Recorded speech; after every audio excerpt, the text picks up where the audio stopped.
হুম। প্রিয় শিক্ষার্থী, সবাই কেমন আছো? আশা করি সবাই ভালো আছো। আজ তোমাদেরকে আমি আইসিটি বিষয়ে যেমন দশমিক থেকে বাইনারি সংখ্যা নির্ণয়ের কৌশল আমি খুব সহজে শিখতে পারো যাতে আমি তোমাদেরকে শেখাবো।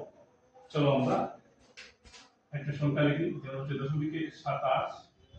এটা দশমিকে আছে, এটাকে আমি বাইনারিতে কনভার্ট করবো। তো প্রিয় শিক্ষার্থী, আজ তোমার একটা মন্ত্র শেখাবো। এটা সূত্র, এটা মন্ত্র, একটা সূত্র। এই সূত্রের মাধ্যমে আমরা খুব সহজে কিন্তু দশমিক থেকে আমরা বাইনারি সংখ্যা শিখতে পারবো।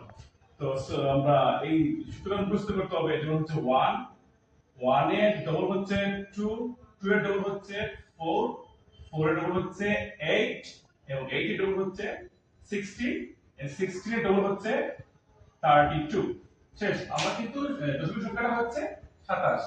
ঠিক আছে? এই 27 যখন আমরা এই যে সূত্রটা, মানে এই যে ডিজিটটা আমরা ফলো মানে যোগ করে যদি 27 মিলে যায়, অর্থাৎ যেসব ডিজিট আমি যোগ করব ওইসব ডিজিটের উপর আমি 1 চিহ্ন, 1 সংখ্যাটা বসাবো।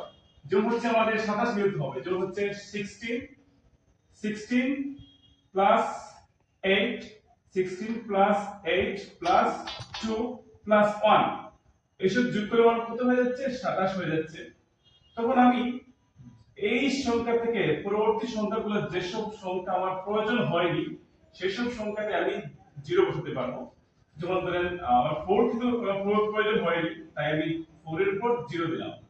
আর 2 ইউজ হয়েছে, 2 এর উপরে 1 এবং 1 ও ইউজ হয়েছে, তাই 1 এর উপরে কিন্তু আমরা 1 সংখ্যাটা লিখতে পারি। তখন 16 ইউজ হয়েছে, তারপর 1 দিলাম, 8 এর উপর কিন্তু একটা 1 দিলাম। তখন দেখা যাচ্ছে আমার 16 প্লাস 8 হচ্ছে 24, 24 প্লাস 2 হচ্ছে 26 প্লাস 1 হচ্ছে 27। তাহলে আমার যে কাঙ্ক্ষিত নাম্বারটা কিন্তু পেয়ে গেছি। যেসব সংখ্যা আমি যোগ করে 27 মিলেছি, সেগুলোর কিন্তু কি আমি 1 যোগ করেছি, আর যেগুলো আমার প্রয়োজন হয়নি তাকে আমি শূন্য দিয়ে ব্ল্যাঙ্কে বলে দিয়েছি। তখন দেখা যাচ্ছে আমার কি হচ্ছে 11011, এটা হচ্ছে আমার বাইনারি নাম্বার 11011। এটা হচ্ছে একটা খুব সহজে একটা কৌশল। আমি আবার যেমন প্রফেশনালি যে আমরা সূত্রে আমি দশমিক থেকে আমরা বাইনারি সংখ্যা বের করার একটি নিয়ম হচ্ছে, সাধারণ নিয়ম হচ্ছে যেমন 27 হচ্ছে, 27 থেকে আমরা কি আমরা দশমিক বের করব। অর্থাৎ বাইনারি বেস হচ্ছে 2, আর 2 দিয়ে কি করব? ভাগ করব। 27 কে যদি 2 দিয়ে ভাগ করি তাহলে আমরা যাবে 13 বার। ভাগশেষ থাকবে 1, এটা ওই পাশে লিখে দিব। আবার 2 দিয়ে ভাগ করব 13 কে, 13 কে যদি 2 দিয়ে ভাগ করে যাবেন 6 বার এবং ভাগশেষ থাকবে 1। আবার আবার 2 দিয়ে ভাগ করব 6 কে, ভাগফল হবে 3, ভাগশেষ হবে 0। আবার এই 3 কে 2 দিয়ে ভাগ দেব, দিলে হবে যাবে হচ্ছে একবার, 2 কে 2 ভাগশেষ থাকবে। আবার কি 1 কে 2 দিয়ে ভাগ করব, কিন্তু 1 কে 2 দ্বারা ভাগ যায় না, তাই হচ্ছে ভাগ না যাওয়ার জন্য 0 হবে এবং ভাগশেষ থাকবে 1।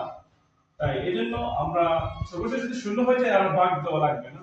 তখন আমরা বাইনারি নাম্বারটা পেয়ে যাব।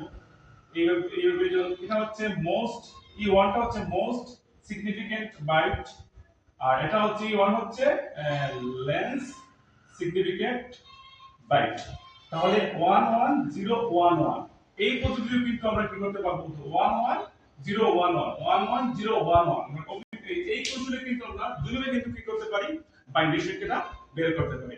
ওকে, আজ এই পর্যন্ত। ধন্যবাদ সবাইকে।